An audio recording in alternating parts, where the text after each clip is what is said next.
కోనసీమ జిల్లా రాజోలు నియోజకవర్గం సకినేటిపల్లి మండలం అంతర్వేది శ్రీ లక్ష్మీ నరసింహస్వామి వారి ఆలయంలో ప్రతిష్టాత్మకంగా నిర్వహిస్తున్న నిత్యాన్నదానంకు గ్యాస్ సిలిండర్లపై ఆధారపడకుండా ప్రత్యామ్నాయంతో అన్నదానంను నడుపుతున్నట్లుగా ఆలయ అసిస్టెంట్ కమిషనర్ మోకా నాగవరప్రసాద్ తెలియజేశారు. మోరిపోడు కేశవదాసుపాలెంలో జీడిపప్పు వలసిన తొక్కలతో స్టీమ్ కు బాగా ఉపయోగపడుతుందన్నారు. ఇక స్వామివారికి నివేదికను అలాగే లడ్డూ తయారీకి అన్నప్రసాదంకు ఈ లడ్డునే ఉపయోగిస్తున్నామని తెలియజేశారు.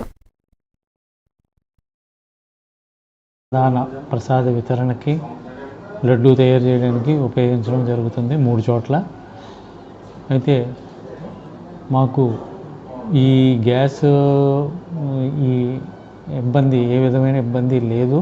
అంటే ఈ యుద్ధం వచ్చిన తర్వాత గ్యాస్ కొరత ఉందని ప్రచారం జరుగుతున్నప్పటికీ కూడా మాకు నెలకు వచ్చేసరికి ఒక 62 సిలిండర్లు మాత్రం వినియోగం చేయడం జరుగుతుంది. గ్యాస్ ఏజెన్సీ వారు మాకు ఏ విధమైన ఇబ్బంది లేకుండా గ్యాస్ని ఇవ్వడం జరుగుతుంది.